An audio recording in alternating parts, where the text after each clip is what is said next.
You will be reduced into a genetic bitch and a eunuch during the Will Menaker Popcorn Classic. This is Rudy Giuliani just shitting in his pants in court. This is just him farting like a boss. The answer. You have a point of order? The answer that I gave you is they didn't bother to interview a single witness. Just like you, they don't want to know the truth. Can I hear that again? Yeah, you probably know the truth. The answer. You have a point of order? The answer that I gave you is they didn't bother to interview a single witness. Just like you, they don't want to know the truth. Well, you probably know the truth. Oh my God! One more time. One more time. Drop that beat. Yeah, drop that beat. Drop that fire. The answer. Drop that answer that I gave shit. you is they didn't bother to interview a single witness. Just like you, they don't want to know the truth.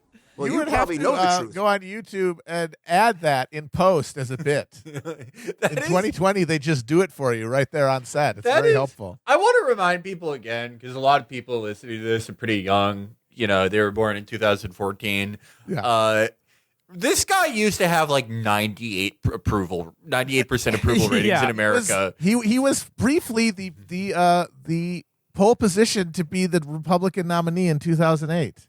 Yeah, but then like the way that Rudy sort of started to go down was that when he went to Florida and pollsters found out that the more people literally saw of him, the more they were. Even Republican primary voters were like, "Yep, ugh, gross." I mean, get that out of here. I mean, Giuliani just. Okay, like one of his witnesses is drunk in court. First of all, think how bad Giuliani smells by this point. Think how his fart must smell like. Think how oily that must have been coming out. Yeah, just shoe polish and beer diarrhea. That's what I assume he smells like. I think can you imagine the skid that we'd be dealing with? Imagine shaking Giuliani's hand. It's probably like when a sick dog jumps on your lap. And their fur is like weirdly greasy. Yeah, it's all greasy. God, yeah. I think a Cocker Spaniel with mange. Even like well-meaning people who want to be socially responsible, who don't want to kill their grandparents or someone else's grandparent, and are fucking like, it's just like people can deal, like, even if it's like under incredible economic and psychological duress to themselves. I do think most people who aren't like ideologically committed to being an asshole, are willing to fucking sacrifice like some of their own personal choice and comfort for a greater good. But it sucks. And like the thing is, people can put up with almost anything if they think it's temporary. And we're heading into this winter and to the new year now, and it looks like none of this shit is temporary. That it's just going on forever. And all that we've sacrificed in terms of our personal relationships, our ability to be with our loved ones, our ability to have a social life, our ability to have a fucking job, has all been put on the back burner to no clear positive end or good whatsoever. Nope. And in the case of like, fucking smug, blue states like New York and California, which to be fair have, suffered a lot of the worst effects of COVID because they are not for any like special thing with our personality or character of the state. It's just that's where the most people are in New York and California. But like the thing is like Cuomo talking about eating cheesecake and then fucking Garcetti and fucking Gavin Newsom scolding people. Here's the thing, and California is a perfect example. Whether it's fucking stopping people from getting COVID testing, which you're telling them, everyone, that they have to do to be responsible so that they can film a fucking TikTok influencer movie at Union Station. Fucking Newsom and London Breed, the mayor of San Francisco, just this week, both of them have been exposed as attending indoor, unmasked, not socially distanced, fucking like fancy dinners at Michelin star restaurants. At the mayor of Austin, who fucking posted a video from Cancun telling people in fucking Austin that they need to be responsible and stay indoors for the next fucking month. Fucking Cancun. That's a joke from The Simpsons. That's Mayor Quimby did that, literally. People of Springfield, because of the epidemic, I have canceled my vacation to the Bahamas. I shall not leave the city. Hey, you, get that steel drum out of the mayor's office. Sorry, man. Yeah. And the thing is, this isn't just, I personally value this, even if I'm displaying personal bad behavior. No, if you don't care if people see this, then you don't care about any of this. Yeah. Because if people see this, their logical conclusion is going to be that it's fake. Yes, Yeah. you're full of shit. Right. And you the thing don't is, care. That's why anybody who's spending any time at this point getting mad at any regular person for dealing with this in any way they choose, I'm sorry. Where are you? They should know better. Why? Because science, what? You mean the fucking, the thing that they let you sleep through and like has no interaction with any part of your life if you're a regular American to like make you reinforce like these beliefs in fucking science like it's anything more than just people telling you what's going on. And there are people who are lying their fucking asses off and literally having fancy dinner parties while you're all supposed to be hovering with a fucking a jar of cranberry sauce in front of a fucking Zoom meeting to see your family.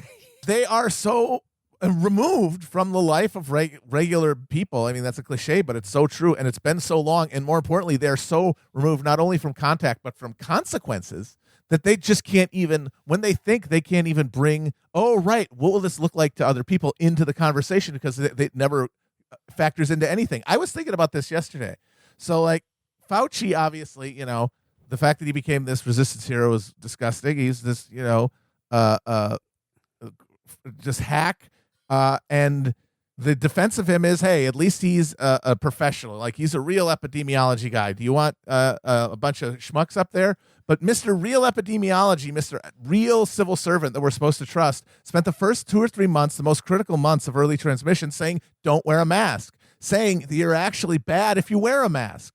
And now you could say, oh, they were trying to make sure that there wasn't a run on PPE and people didn't know. It's like, all right, fine. Even if I grant you that it was an honest mistake on Fauci's part, why didn't he resign then when they switched? Why is It he never doing even fucking photo never came shoots? up for a second that you would want to say, hey, maybe the guy who's telling you to put masks on shouldn't be the same guy who told you not to wear masks. Maybe I should take responsibility for being fucking wrong. I'm 80 years old. There are other epidemiologists in the fucking country. It doesn't have to be me.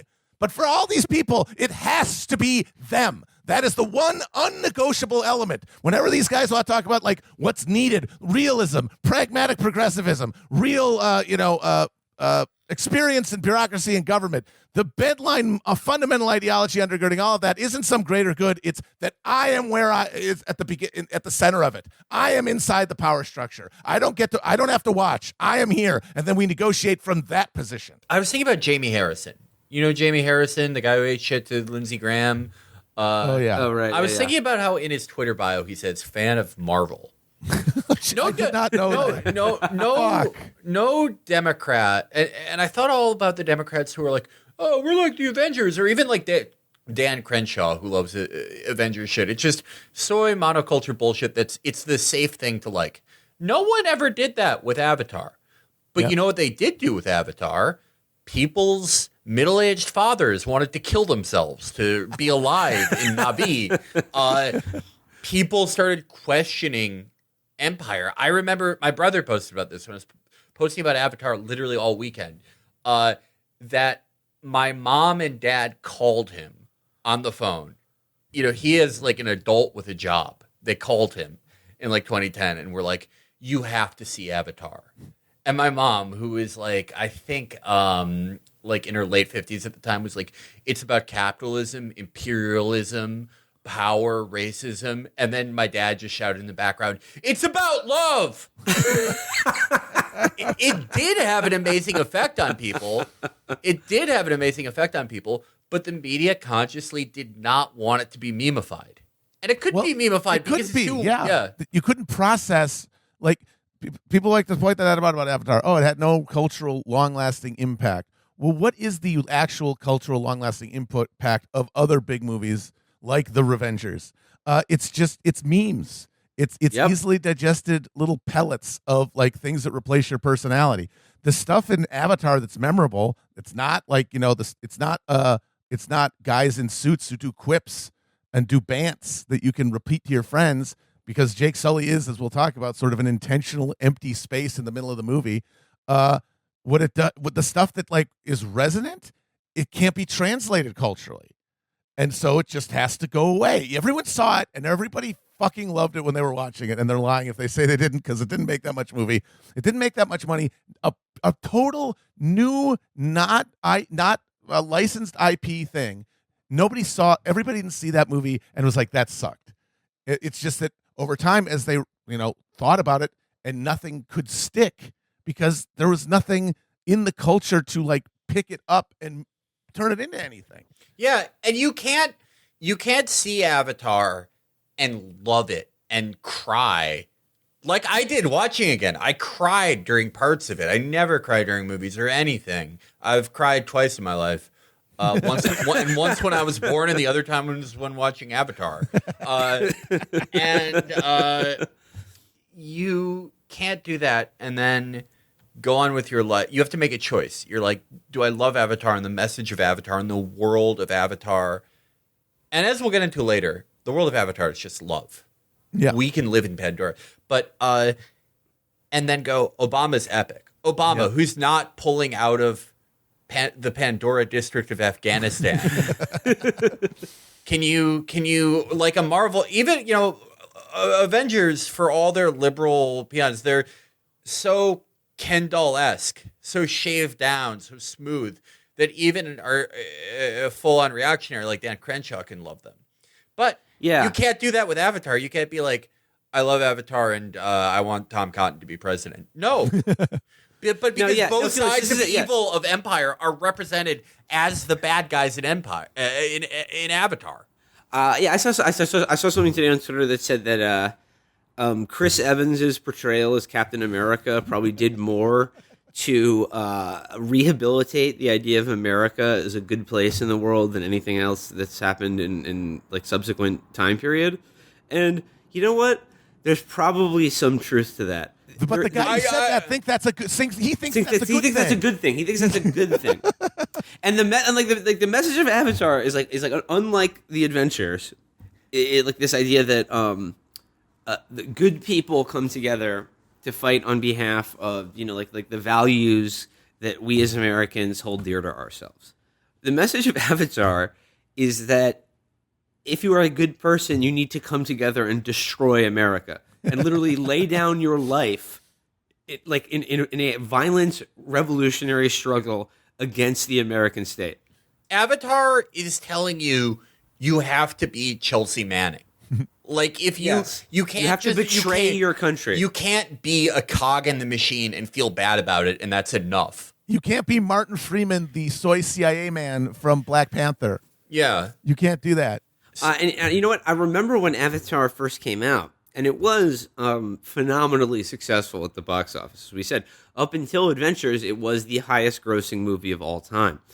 But I did remember when it came out, like certain conservative critics were very angry at the movie because they were like, "Oh, I was looking forward to Avatar," but then at the end, I couldn't believe that Hollywood has gotten to the point of anti-Americanism in which they would presume that the audience would be cheering to have these stand-ins for American GIs be annihilated in combat. I was there. They did.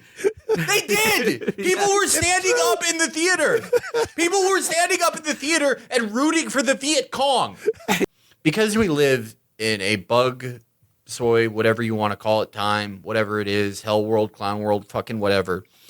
Our Napoleon is a film director. As it had to be. As a society of spectacle, what job? Coordinating a vast bunch of people to get something done? Well, we have a military, but as we said, that's not their job.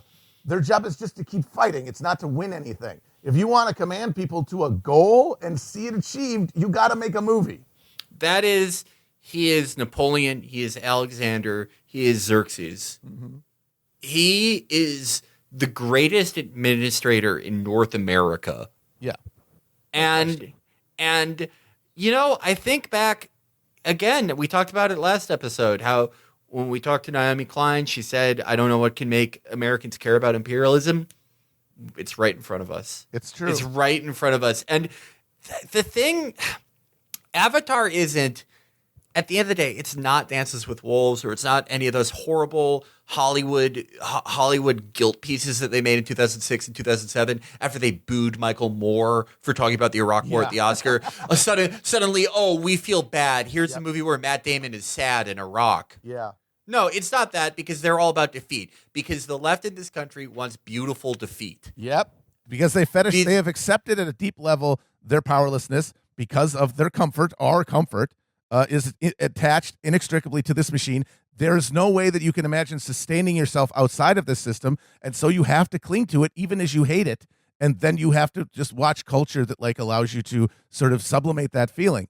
And you're talking about how it doesn't have a cultural resonance, but when Avatar came out, there was a real phenomenon of people talking about how they were depressed after the movie because they couldn't go to Pandora. But what they were really depressed about is the fact that they fucking live on Pandora and we destroyed it. We live here. We live it. But that's the message of the movie. You live here. Yep. But you live here, but the frontier does not have to be the frontier. Yep. Destroy the frontier. It's all... You are them. The people that live in the fucking rainforest, you are them. The people that live on iridium in Afghanistan, you are them. Yes. The people that live in Yemen, you are them. Yes. We're all them.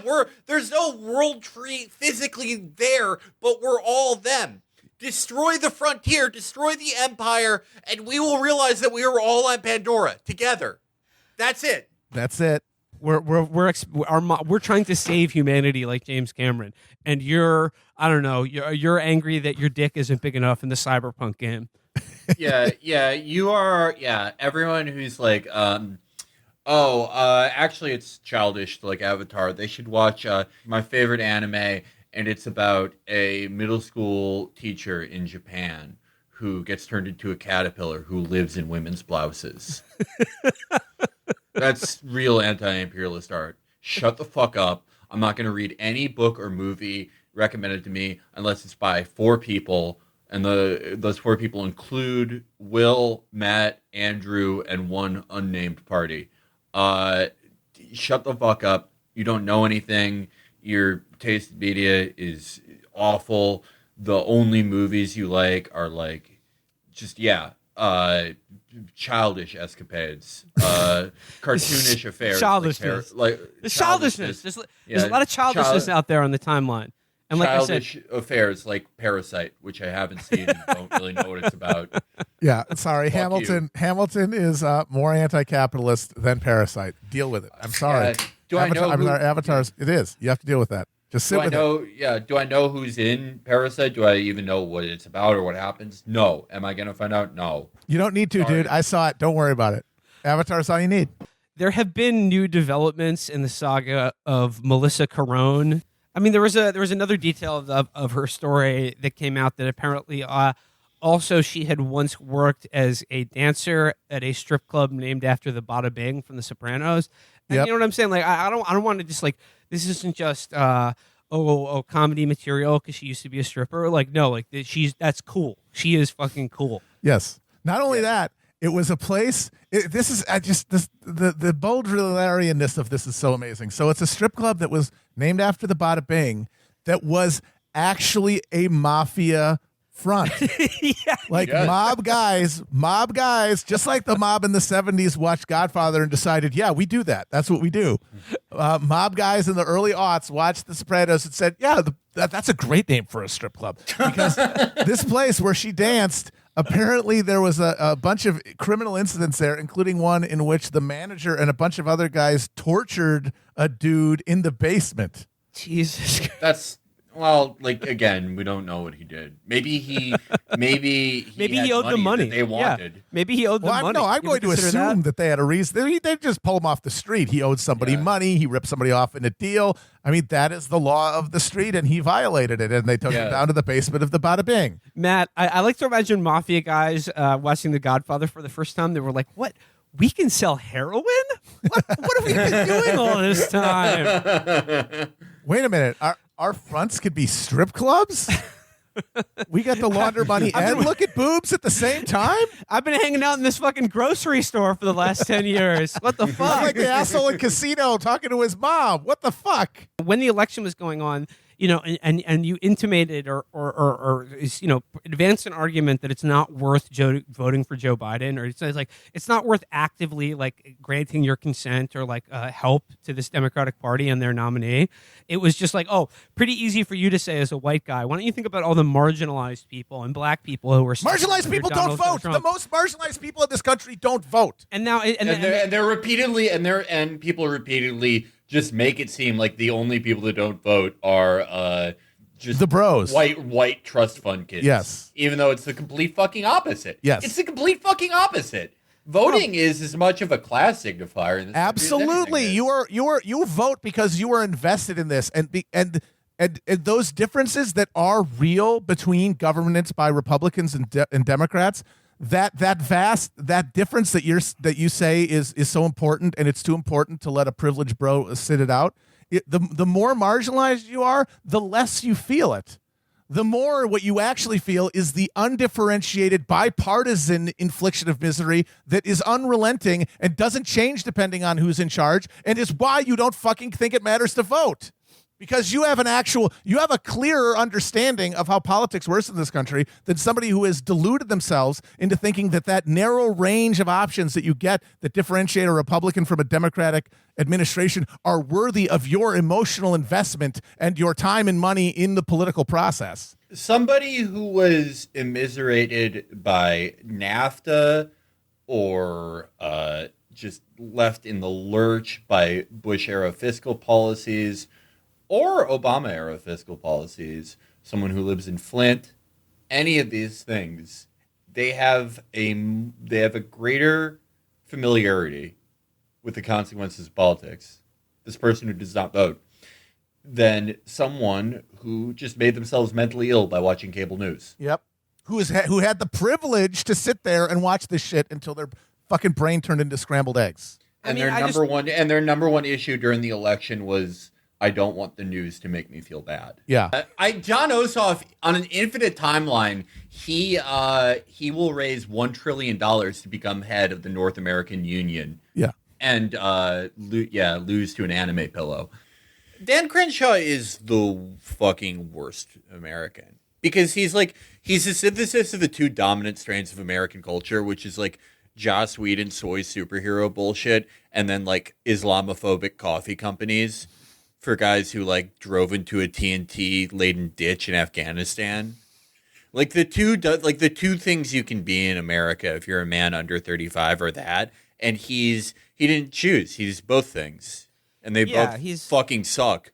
Yep, he is both. He is the El Paso kid with the hard and soft tacos of just being the awful. It's a meme politician. Yeah, it's like you gunned down a preschool full of Afghani children, and you're like, so that just happened. But you guys, the eye patch is so cool. Yeah, looks awesome. He looks like snake foreskin with that fucking. No, he and I on the Avengers episode. Chris told us after we stopped recording, but I'd totally forgotten the fact that he has a Captain American glass eye that he pops in from on occasion. And it's like he is like the Avengers if they fought 13-year-olds wearing milk cartons for shoes instead of Thanos. Yeah, and lost to them also. Yeah, and then got washed badly. Also, just got completely destroyed. How do you make missing an eye lame? I resent that my aid to my disability is a hearing aid. It will never look cool. I will never look cool in a hearing aid. I would trade it in a heartbeat for an eye patch because I would look so cool. And he's just wasting it on nerd shit. You've never seen me shy away. In the middle of the debate, I called him a racist. In the middle of the debate with him, I took on white supremacists. I'm the guy that took on every single time somebody was threatened in this country. The only white boy you know who did it, period, out there, every single time. So look, all I'm saying here is, guys, I'm the craziest white boy in off. I thought you were joking. I thought you were paraphrasing. No, he said that shit. Nope, he said it. President Dan Quinn, baby. It's happening. It's gonna happen. That's literally Dan Quinn has said that he's the only white boy to stand up to racism. Yeah. Oh my God. This is awesome. Well, I mean, he's not saying this off the cuff. He's saying this to the head of the NAACP. Yeah. Oh my God. He's been looking into stevia-based treatments for dementia lately. So yeah. I wanna ask you something, man. When have you ever seen a white boy dance like this? Okay. Listen. I gotta respond. I gotta respond to that. But let me tell you something. I'm taking off these glasses. I've seen too much, man. Put me in a wheelchair because I can't stand y'all.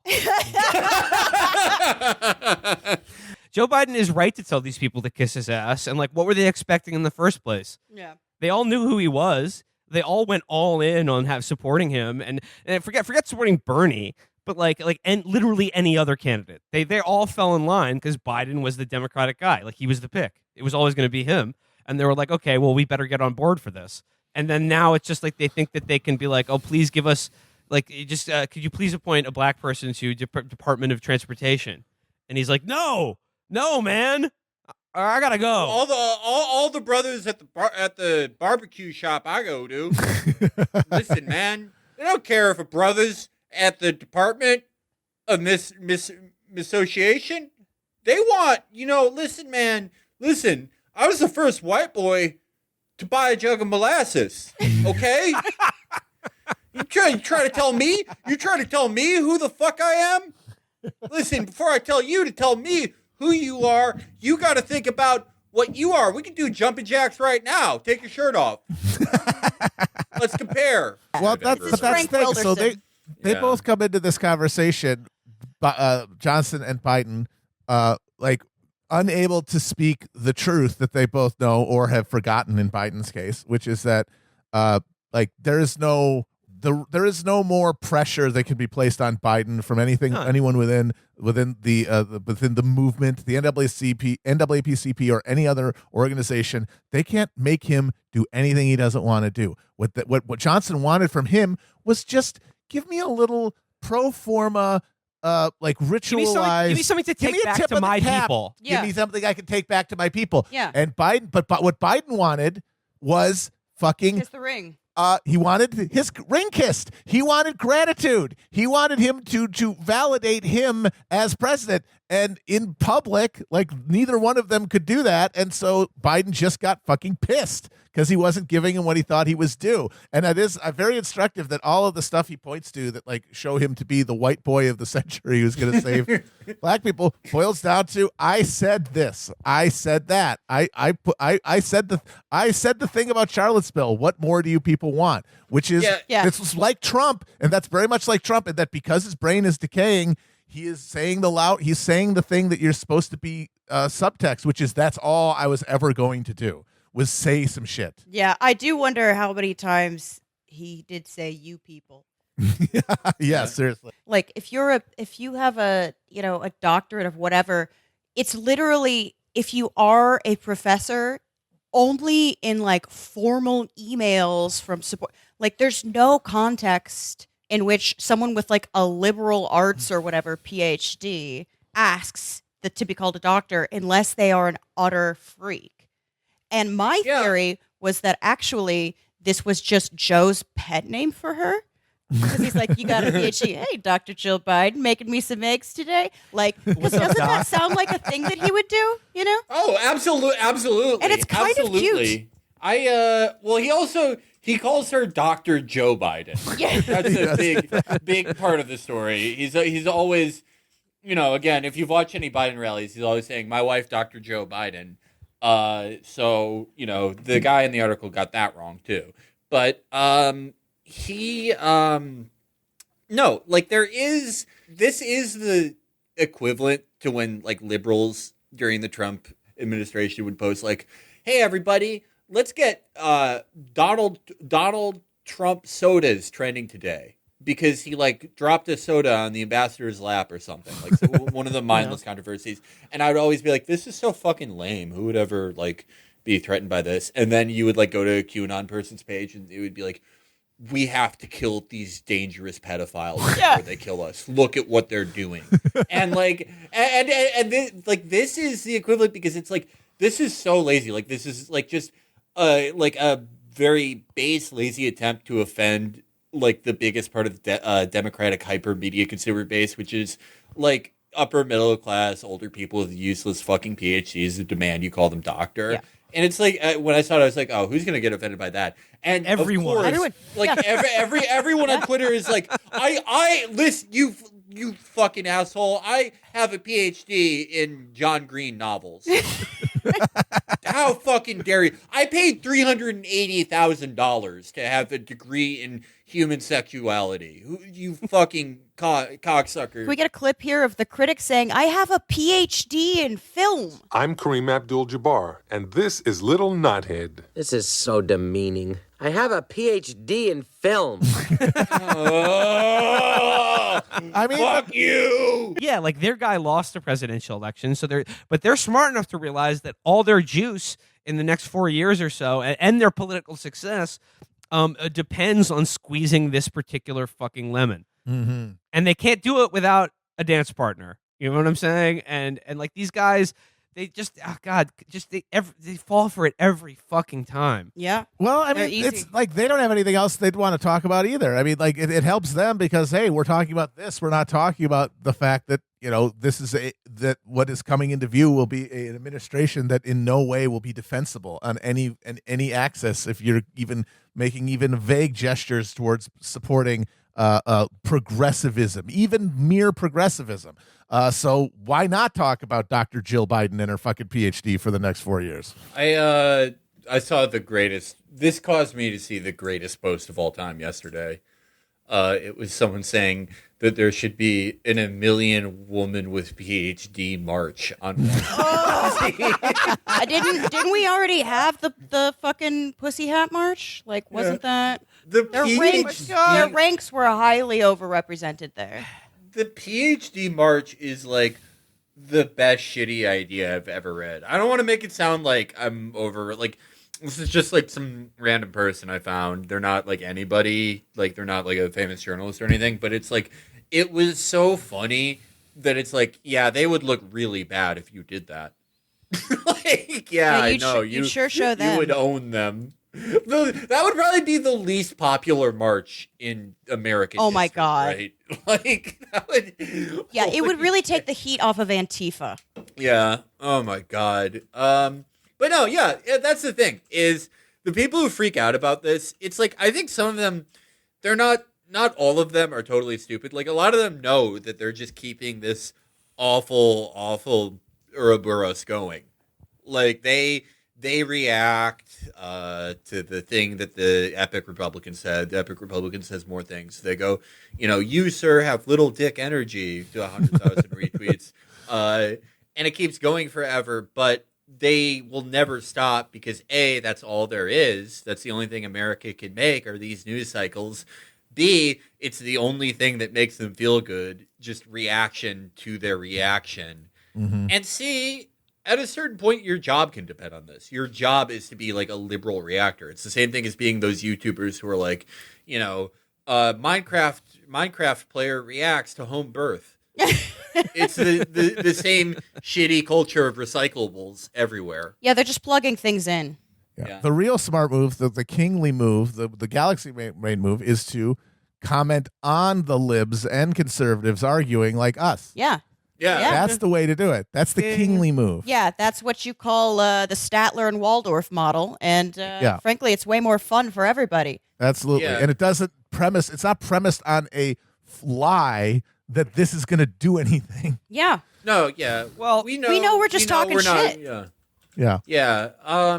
No, I mean, the fourth option, the most elevated option, it is to sit around, wait, roll yourself a nice cone, and wait to see what Matt and Trey say about it.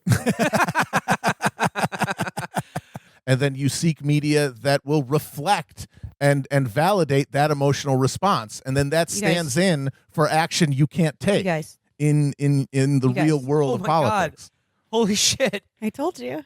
Sorry. That's Kitty. Fuck. It's okay. Sorry. Squirrel? What? Holy mackerel. Amber Squirrel just showed up on the Zoom call. Wow.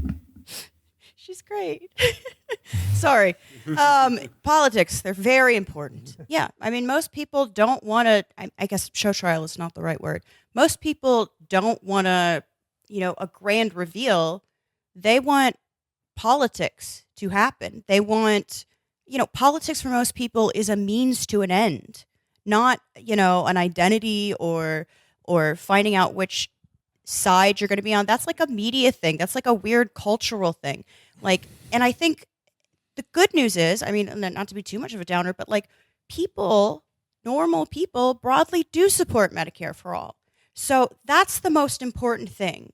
Like we are there to that. We're to that point. We just don't have any power at all. And that's the bigger, longer That's the real build. question. If you are Jewish, don't let the Hanukkah marmoset bite you. You're not getting enough gifts. We all know about our favorite Hanukkah fable, the Hanukkah marmoset. The Hanukkah marmoset he's a cute little guy, but he's got sharp teeth. And for people who purposely don't buy enough gifts for people because they forgot or whatever, they get bitten by the marmoset in their sleep. And it gives them chronic Lyme and Epstein-Barr for an entire year. So you don't want that to happen. Be generous. This is the time to be generous. Yeah. If you don't have money, make a really bad painting. If you don't know how to paint, sing a song. If you can't sing, like you don't have a voice or a throat or something, cook a nice meal. Yeah. Figure it out. As the Talmud says, stay away from that marmoset. Yeah, you don't want that marmoset biting you. You don't want a year of chronic Lyme. You brought up the story of a pornographic actor. From Guardian, I read it with a lady called Eve Weissman or whoever. Yeah. Isn't this story a beautiful one? We should tell it, yes. A guy, he saw, I love them. They are so depressive. The hardcore documentaries, that is to say, they are shooting a hardcore scene, but then the camera is like 10 yards back so that you see also the background, everything. So again, the guy was doing bang, bang, penetrating, and then in the middle of it, he stepped back and said, sorry, I'm losing erection. Could you please give me my iPhone so that I look at Pornhub a little bit to get erection? Of course, this sounds madness because, my God, you have there, sorry for vulgarity, probably nice woman with her legs spread wet and so on. You have the thing itself there. But I think that's the truth of sexuality. Fantasy is always there. We are terribly afraid of being really alone with our partners. So from here I come, I think, in that text to my paradoxical solution. Again, what we can learn from this. That it may sound romantic, idealist, but I think it's true that sex itself can be easily not spiritualized, but dematerialized. Like many researchers in Slovenia, in Germany, in the United States told me that independently of COVID, for the last 10 years, there is less and less of actual sex activity among teen generations, high school, and so on. And I've spoken with some friends of my son who told me openly, who has time for all the complicated game of flirting, seduction, one night stand maybe, but not anything more. But they told me, isn't much more practical. You go to a hardcore website, you masturbate, it's over in a couple of minutes, then you are free again, and so on. So I think that's my own theory, that this type of pure sex has the structure of masturbation. In masturbation, you think about it, but you really just do it to yourself. Mm-hmm. Usual sex is, I claim, masturbation with a real partner. It's a real partner, but it's really masturbation. And I think that to be really in contact with the other, when you make love, it must be love. It must be real love. Love makes all the difference. Love is this shock. My God, sorry for my male chauvinist perspective. This really her that I hold now naked in my hands is this incredible intensity. So again, for me, love is much more material in the bodily sense than sex. Sex precisely can be easily virtualized. It's one nice lesson from COVID, I think. Our lives, the whole structure of social authority and so on is changing. And I don't have here easy answer. But my answer to those who laugh at me, oh, you are a utopian, things cannot change is, I'm sorry, they are already changing. They are changing radically. That's why, for example, I still stick to guys like Julian Assange, And my idea is always, if Trump is now preparing long lists of pardons for everybody, including himself and his family, it would be nice. I would look at Trump a little bit more kindly if he were to include into the list Snowden and Julian Assange, Because we cannot avoid being controlled, but we can make control, at least the way we are controlled, more transparent. That's crucial today, because again, that's my critique of the United States, not that they are guilty of it, but I always repeat this point. For example, China. Yes, you are controlled, but everybody knows you are controlled. Nobody has an illusion. Well, in the United States, control works perfectly because you still think and act as if you are free. And this is, for me, as I often repeat, the most dangerous moment of state control. When you are unfree, but you experience your unfreedom as freedom. I just do what I want. I surf the web. I buy what I want, and so on, and so on. It's not even fear. It's some kind of despair and depression. Even when people still meet privately, go to parties, and so on, it's not this, the worst is over, don't take it seriously. There's always this desperate undertone of, well, let's enjoy it a little bit as long as we can. Nobody even dares to think in the long term. So here is my sad prediction. And some scientists in Latin America, I heard psychologists already made it. If at first we were worried about health, if now we worry about economy, then the third stage, if it will have the name of third wave or not, I don't know, it will be mental health, if you ask me. The whole mode of socialization, culture, interaction, manners, and so on, that's disintegrating. At the end, I even think that, let's call it, the mental health will be the problem. Now what we have, it's depression. It's not even frustration in the sense of I want to get that, I cannot get it. It's as if we even don't know how to reorganize our desire. Listen, I am grateful. Why don't you buy a proper cigar? Or is it a proper cigar? This is a jewel. It's a vape. Let's see. The vaccines. Have you guys got the vaccine yet? I mean, it is a little known thing. People are trying to sort of keep it under wraps, but podcasters actually get the vaccine before the elderly or frontline medical workers. Yep. Yeah, I got true. the suppository. That's not standard or, in fact, recommended, but I insisted. I had to suck it out of Joe Biden's dick, but it was worth it. It tasted good. I have to say, there is no bigger fucking cuck right now than the American who bitches about China all day. Yeah. You are the biggest fucking loser in the world if you do that. Yeah, Like, China made us ship all of our industry to them. Yeah. They made us do that. Yeah, they really twisted our arm there. Yeah. Like, Jesus Christ. If you spend all day, like, making Reddit memes about G and shit, it's like, you're a fucking loser. They wiped you out. They wiped this fucking country out. Our leaders did. And this is all you can fucking talk about. You don't give a shit. You don't give a shit. This is just a fucking coping mechanism. You see the ascendant world power, and you just have to believe that they're worse than America. Yeah. Anything bad they do is just identical to America's imperial behavior. It's the biggest fucking... You're doing like John Noonan's fucking job for him. What a fucking loser thing to do. Yeah, you might as well just have all of your dank memes just have like CIA in the corner of them. Little watermark. Mitch McConnell can like go to Cold Stone Creamery and get like infant fetus soft serve. No problem. No one yells at him. He's fine. He's safe. No one like Nancy Pelosi could get her like 8th tit job at age 98. No one fucking cares. But all you bitch about is China. God, what a fucking loser you'd have to be.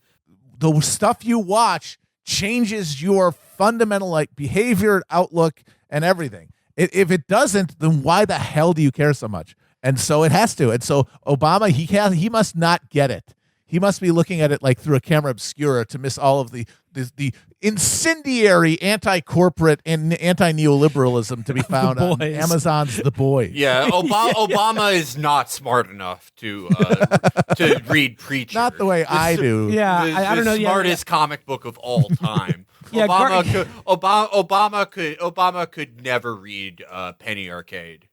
Yeah, Garth Ennis is a writer known for his very subtle satire. Yeah. You know, so you can easily go under your radar if you're not as attuned to culture and politics as we are. How did Obama watch Ava? How did Obama watch Cowboy Bebop? How did Obama miss the anti-corporate elements of Hatsune Miku? There are nearly 40,000 troops garrisoned in Western Europe. Their presence has secured a generations-old peace in the countries where World War II was fought. We also stationed nearly 30,000 troops in South Korea in a decades-long effort to ensure stability in the region.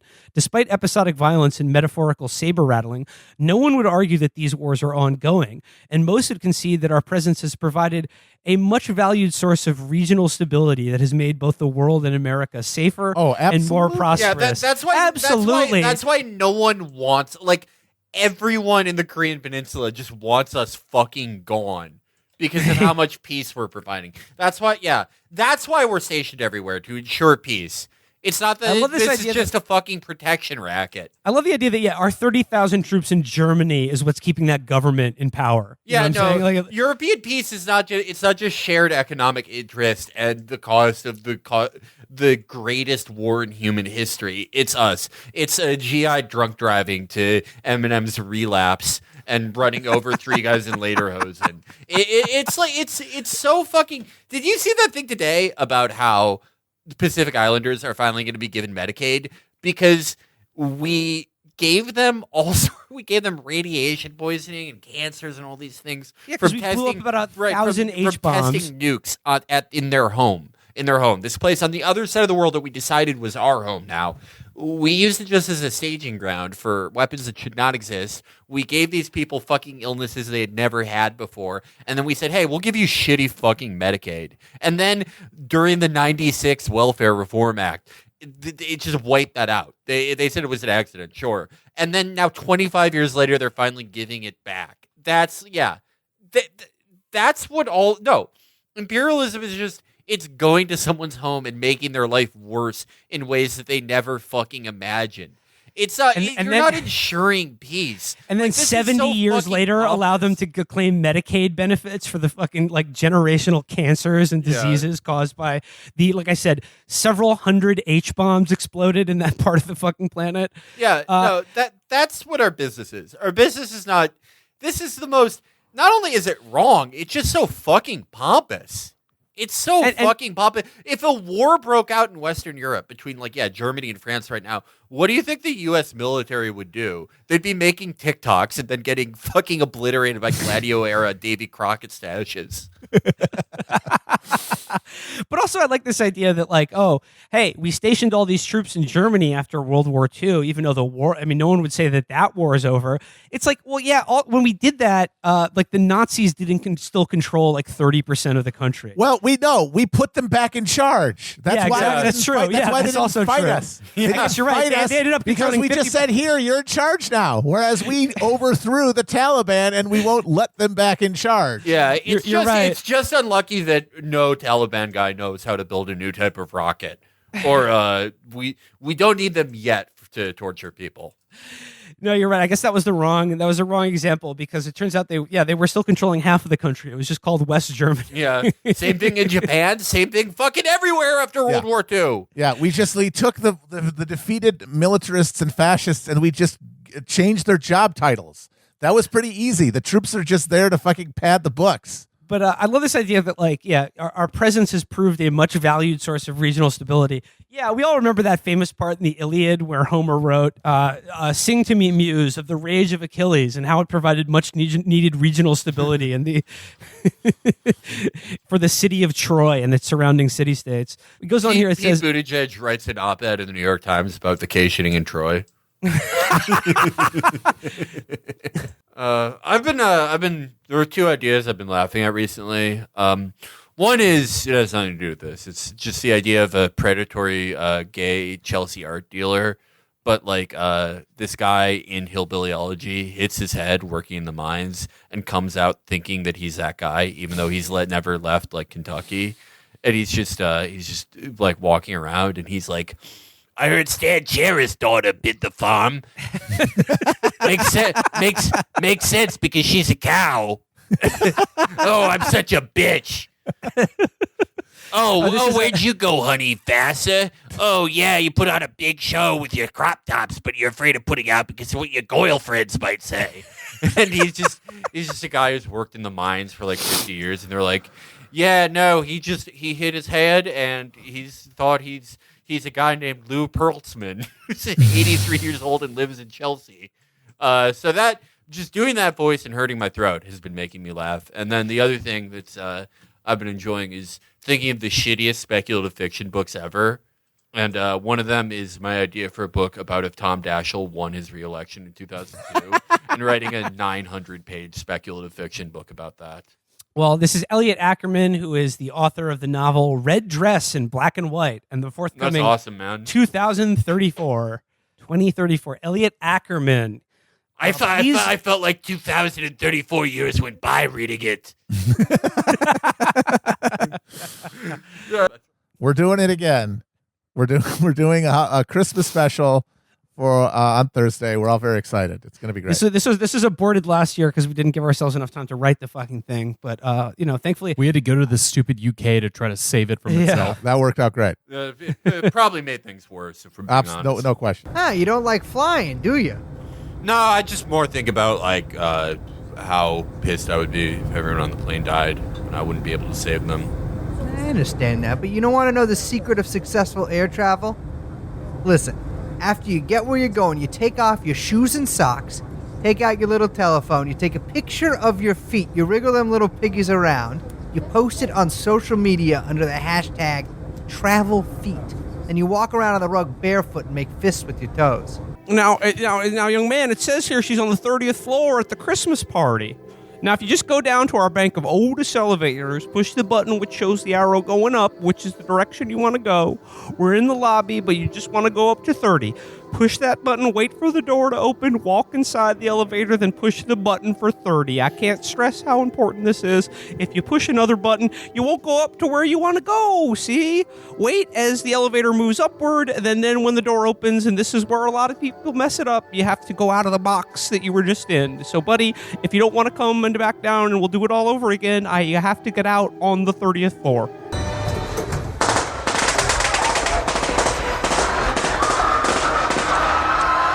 Silence!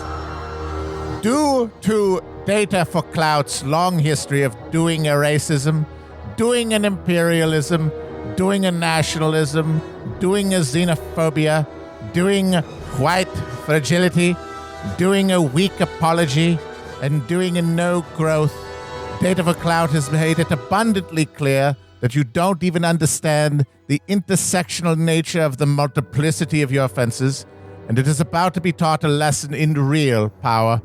You will all be witnesses, and if our demands are not met, you may become participants as well. Now, where is Caden 2 Millie? Ah, the accomplishments of the progressive. And when Alexandria saw the breadth of her domain, she wept, for she hadn't conquered shit. Yo, dog, if I conquered the world, I'd be straight up chilling. Get a beanbag chair and a Go-Gurt. I don't even know why you'd cry. That shit sounds stupid. Take a seat, Mr. 2 Millie. My associates and I have a few questions to ask you. Yo, wait, hold up. Like, I don't even know what this is about, dog, and we're having like a surprise meeting. Like, what's going on? Caden 2 Millie. Claimed date of birth 1991.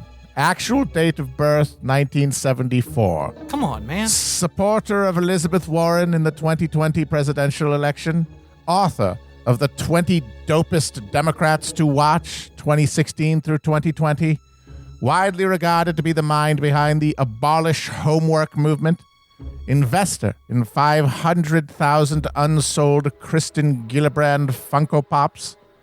Author of the gimmick Twitter account Kamala bin Sayin, and founder of Data for Clout, headquartered here at beautiful Cloutatomi Plaza. Yo, dog, that not all of that is true because I did not start the Kamala bin Laden account that's fucked up to accuse me of. Yeah. Hold up. I thought you guys ate donuts, not all these Chinese boner pills and psilocybin mushrooms. Yeah, bitch, I eat donuts too. And dick pills from China. Shut the fuck up and give me some Twinkies and a couple apple fruit pies too. Before I fucking start fearing for my life all of a sudden, if you catch my drift. And yes, they're all for me. I'm pregnant. I'm pregnant. So what? Dispatch to Stavi, baby. Over. This is Stavi. Go ahead. We're gonna need you to go over to Data Plaza. A guy is threatening to say the R word or something. Oh my fuck. Are you serious? I'm on my way and my dick is 100% torque to capacity. Hell, motherfucking yeah, I'm about to get my dick so far up in these donuts with these Chinese dick pills. I fucking love being a cop and not doing shit.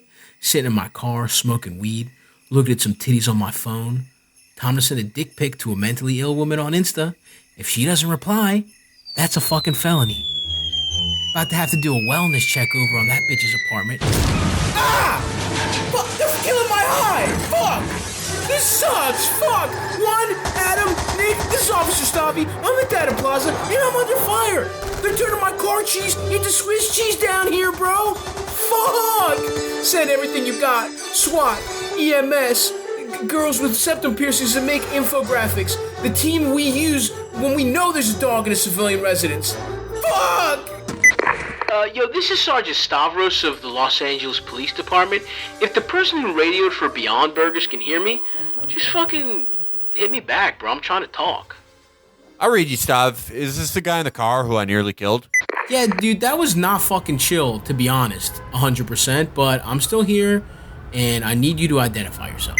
Not now. I'm in on. I've locked my account of the Black Circle Abbey because of dogpiling and targeted harassment and sea lining. It's kind of otherizing, and I'm getting epigenetic memories of the Holocaust, and I would like any girls out there to know that. First of all, what the fuck? Second, are you okay? All right, here's the deal. There's 30 hostages on the 30th floor of the Data for Cloud Christmas party. The leader of the terrorists is a guy named Hans, and they have enough guns for a Jason Aldean concert and enough plastic explosives to do another controlled demolition of the World Trade Center. We have to find him and shut him up. I'm sorry, did the flashy lights and big guys with guns not clue you in?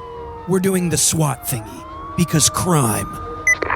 It was the night before Christmas, and all through the house, not a creature was stirring, except for the four assholes coming in the rear in standard 2x2 cover formation. All right, team.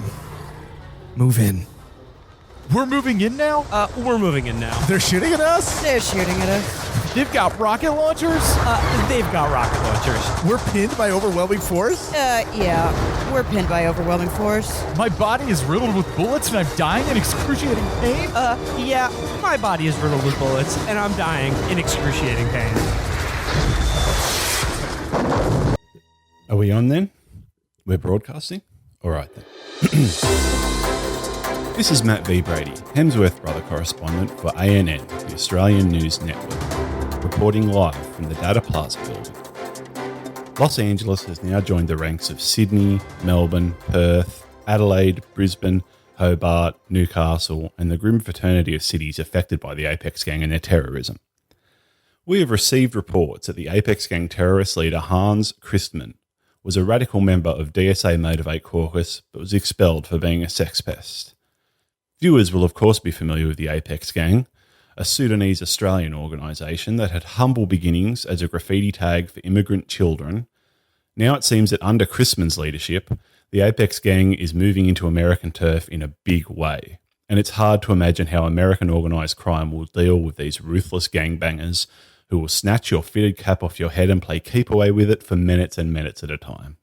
The LAPD has declined an official offer of assistance from the Australian SAS. An LAPD spokesperson said, "The particular expertise of the SAS would be wasted in this situation, as the building is not filled with 13-year-old Afghan civilians."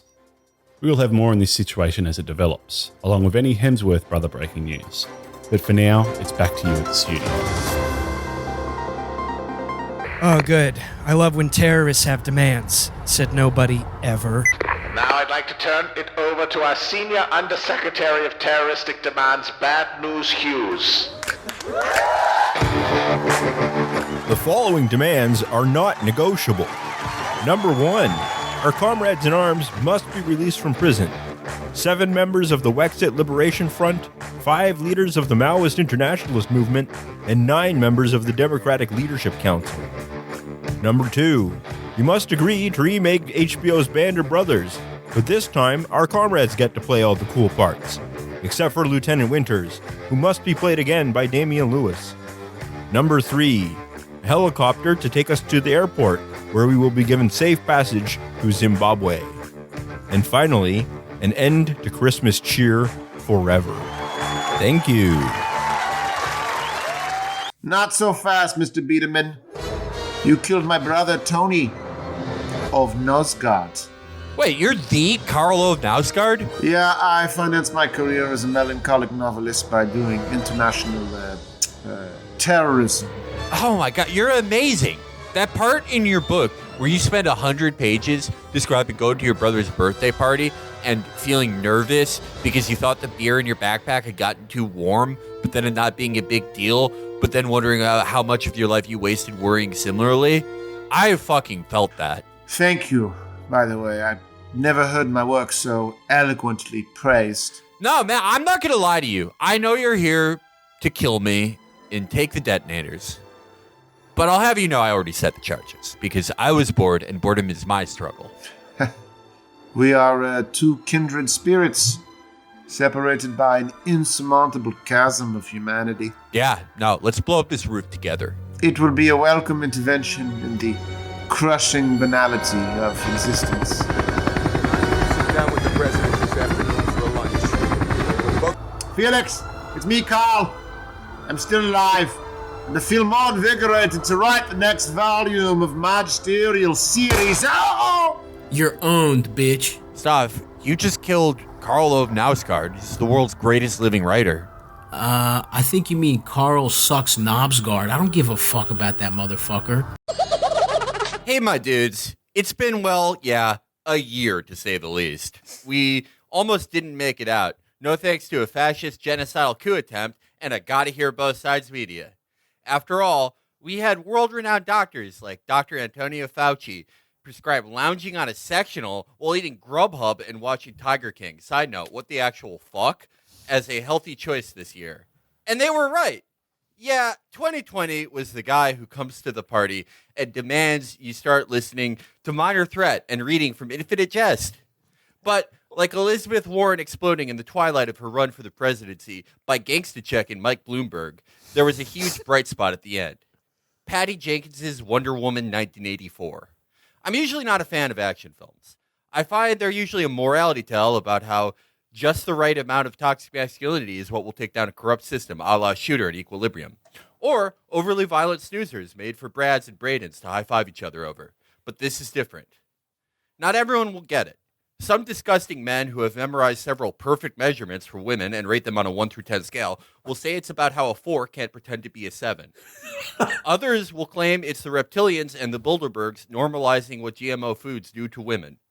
Those could technically be true, but it's also about female girl, woman, brave woman, female lady girl, Me Too agency, brave agency bodies. People will try to poke holes in the plot. Why didn't Wonder Woman stop the Holocaust? Did you ask the men why they didn't do the Holocaust? Besides, it doesn't matter. This movie isn't perfect. But similar to the Kristen Gillibrand campaign for the presidency 2019 to 2019, it's important and needed to exist. Women need to show that left to their own devices, they can make something roughly as good as Daredevil, but also 3 hours long.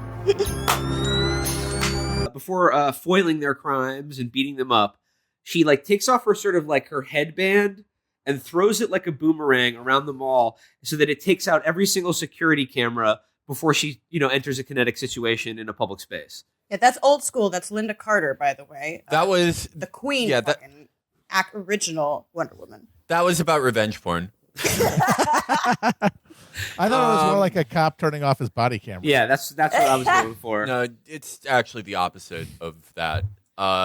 She's the opposite of a cop, in my opinion. She gives a little inspiring wink to a cute little black girl. It's very I'm not just fighting crime. I'm also like a fun Girl Scout troop leader. I was given this movie and the screenplay on the condition that I would review it honestly. And I have reviewed it honestly. That little girl's name is Elizabeth Warren. One of the most baffling things about this movie is the pacing in it. Oh my God. Which was like, like literally nothing happens in the first hour of it. Like it is an hour. It's 2.5 hours long, and it easily could have cut an hour without losing any plot points. I think the pacing of of course the pacing of every scene is excruciating.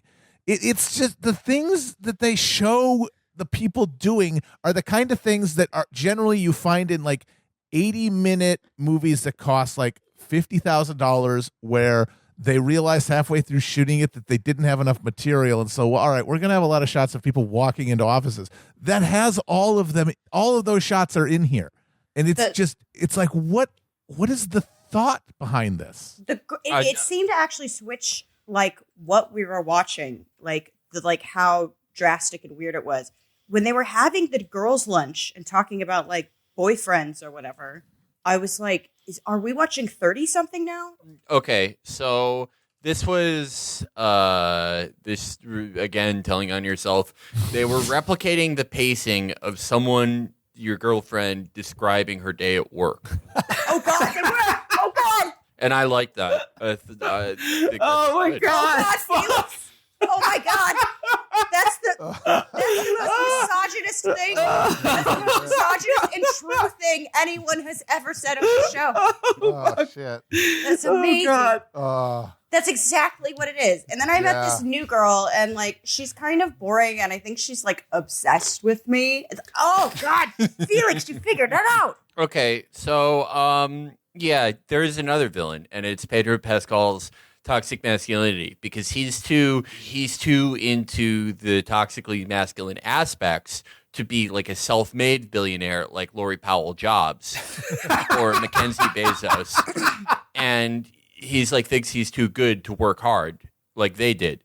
And the thing is, I've dated women I'm not even sexually attracted to just to hear their stories from work. It's the most exciting thing to me, and I got a liminal thrill out of this. But it did the moral of the movie. Let me first say that the wishing stone is the most intelligent plot device I've ever seen. Yeah, it's the smartest thing. It's so tidy is the thing. Yeah, it's like it sews up any plot holes. It's very smart. And the thing is that it showed, I mean, okay, not just like men are the villain, but also like women who turn into a cat to impress men are the villain. And we've, of girls I've dated who've told me stories from work, this happens a lot, actually. A lot of women will turn into cats, so men will think they're cool. And it's, similar to people like Rosario Dawson who, do support, metaphorically turn into a cat by supporting like sexist politicians. Mm-hmm. Something to think about. Right. And it's because they're jealous of like better women. Yes. Who don't have a boyfriend just because they're really still stuck on this guy from 70 years ago. So that's the only reason. Okay. So the thing, as we will get to, so Kristen Wiig's character gives a VIP tour to Pedro, and she's horned up for him. Like Kristen Wiig's character, like her motivation is for everybody, because she also is clearly horned up when she meets Diana. Yeah. And she's like, oh yeah, DTF, and then she meets Pedro Pascal. She's like, yeah, fill me up. She's just like everybody she meets, she wants to fuck. Kristen Wiig's character is about how femcells can break bad. I mean, like the true depiction of this character though is like this woman would be in real life a serious sex nerd. She would describe sex as play. Yes. Yes, and she would have so much of it. She would have a harem of early computer programmers. Yes. They would be fucking paying thousands of $1984 for her polyester panties. Like, she's a hot girl who is into a whole bunch of nerdy shit and has like an incredibly impressive job. Like, nerds don't exist in the adult world. I don't think people understand this, at least not when they're hot women. Like, you can be a nerd if you're a hot woman. It's fine. Like, you're not a marginal person. Why was this movie set in 1984? Because it was before they invented the red hair dye that Carrie from Mythbusters had. Latino Trump Pedro is in Cairo meeting with the Emir of Egypt. Not a thing. This is in 1984. They went to Egypt. I forgot this part of the movie. Well, okay, here's where it gets into some really... This is where I was just looking at it going, oh, no. Oh, no. Yeah. So he's trying to get all the oil from the Emir of Egypt. All that oil in Egypt. One of the Middle Eastern countries that doesn't have any fucking oil. He's trying to buy all the oil from the king of Egypt. And he's like, oh, I have already sold it to the Saudis. And then he's like, well, if you could wish for anything, and why would the Saudis buy oil? Yes, why would they buy that is the because it's the one thing they don't have. Yeah. They would need it from Egypt. They sell the oil to buy everything else because it's a fucking desert. Okay, and they have oil and nothing else. She saves some woman from getting crushed by a falling pole, and the woman says, "Thank you," and she goes, "Oh, thank you. My name is Andropolone," or whatever the fuck. The chick who saved everyone from the mansplainers whose armor Diana used to fight the Catwoman. And the other woman says, "Oh, that's a beautiful name." And she goes, "Thank you. It's from my culture." And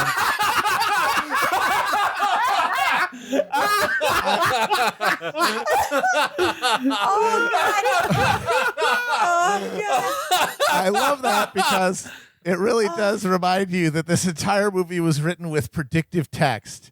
That there's every word line of dialogue is just something that no human being would ever say, and I really appreciated that. It's from my culture. It's from my culture. Well, the thing is because she's from. You can't say like it's Greek because she's not really Greek. It's from this like kind of Mediterranean island. It's like you don't want to make a specific ethnicity. But she can't say what it is because it's secret. So they just went with it's from my culture. I don't think I've ever seen anything with James Corden in it, but I think I hate him. And I have no idea who he... He's vile. I really He's hate a simpering monstrosity. He is a catastrophe. He's just a gross, shambling, talentless... He is the United Kingdom in human form. He's the worst. Yeah, he's the worst thing you could be, which is like a soy Anglo. Yeah. Yes, that is it. That is why I hate him. I do like the emergence of Ukraine as this perennial thing that like eventually every president in the second half of their first term will just be impeached for, quote, doing Ukraine. Yeah. And nobody will know quite what it means, but they did some Ukraine and they got to go for it. I agree with that, though. If you have a phone call with a Ukrainian person, you are not qualified to be president. Yeah, it's sad. I will say there was one period when we were doing our little whistle stop thing where I was so sick because of like stress and everything. The stress, though, the cold comfort is that the stress of being close to power or actually having a window of opportunity is no longer there. And now I can relax and do episodes on Wonder Woman until another opportunity presents itself and I'm shitting blood again. But I mean, ultimately, we did what we were supposed to do in the moment, and if you're listening to this, you probably did too. You know, show me someone with no great failures, and I'll show you someone who never had any great ambitions. It sucks. I wish we had won, but I'm a lifer, so you know, next opportunity comes around, I'll be shitting blood again. David Guetta. I think Felix described that clip when it first happened as the most European thing ever. And seriously, I will probably remember until the day I die just him saying, shout out to his family. What is a European? It's that. the Martin Luther King speech is part of the song. Yeah. Like, Yeah. oh my, it's That's the European Union's influence. Yeah, the leather jacket that probably cost like $30,000. Yeah. It's perfect. 3, 2, 1. Oh, brother. Here we go again.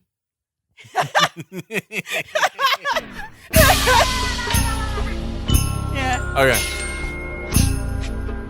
Okay. All right. 3, 2, 1. Oh, brother. Here we go again. Kind of like the second one.